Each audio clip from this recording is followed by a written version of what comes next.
ফরিদপুরের সালথায় ক্যারাম খেলা নিয়ে বিরোধের জের ধরে দুপক্ষের সংঘর্ষে অন্তত ১৫ জন আহত হয়েছেন।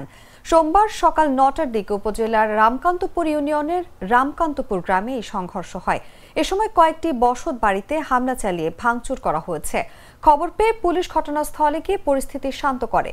পুলিশ, স্থানীয় ও প্রত্যক্ষদর্শী সূত্রে জানা যায়, ২-৩ দিন আগে রামকান্তপুর গ্রামের একটি বাজারে ক্যারাম খেলা নিয়ে স্থানীয় ওসমান তালুকদারের সমর্থক রাকিব নামে এক তরুণের সঙ্গে প্রতিপক্ষের কুদ্দুস তালুকদারের সমর্থক লায়েক নামে আরেক তরুণের মারামারির ঘটনা ঘটে। খবর পেয়ে তখন পুলিশ গিয়ে ওই ক্যারাম বোর্ডটি থানায় নিয়ে আসে। এর জেরে সোমবার সকালে স্থানীয় চায়ের দোকানে দুই পক্ষের কথা কাটাকাটি ও হাতাহাতির ঘটনা ঘটে। এক পর্যায়ে উভয় পক্ষের সমর্থকরা সংঘর্ষে জড়িয়ে পড়ে। প্রায় ২ ঘন্টা ব্যাপী চলে সংঘর্ষে ৪টি বাড়িতে হামলা চালিয়ে ভাঙচুর করা হয়। এতে উভয় পক্ষের অন্তত ১৫ জন আহত হয়। এ বিষয়ে সালথা থানার ভারপ্রাপ্ত কর্মকর্তা বলেন, খবর পেয়ে পুলিশ ঘটনাস্থলে গিয়ে পরিস্থিতি নিয়ন্ত্রণে আনে। পরিবেশ শান্ত রাখতে এলাকায় অতিরিক্ত পুলিশ মোতায়েন করা হয়েছে।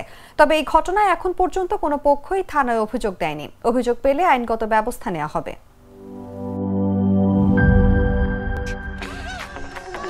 ভিশন মসকিটো কিলিং ব্যাট হাতে থাকলে মশাদের আর রক্ষা নাই। ভিশন মসকিটো কিলিং ব্যাট, মশা তাড়াবার হাতিয়ার। ক্রয়ের জন্য ভিজিট করুন ভিশন শোরুম কিংবা অথবা.com-এ।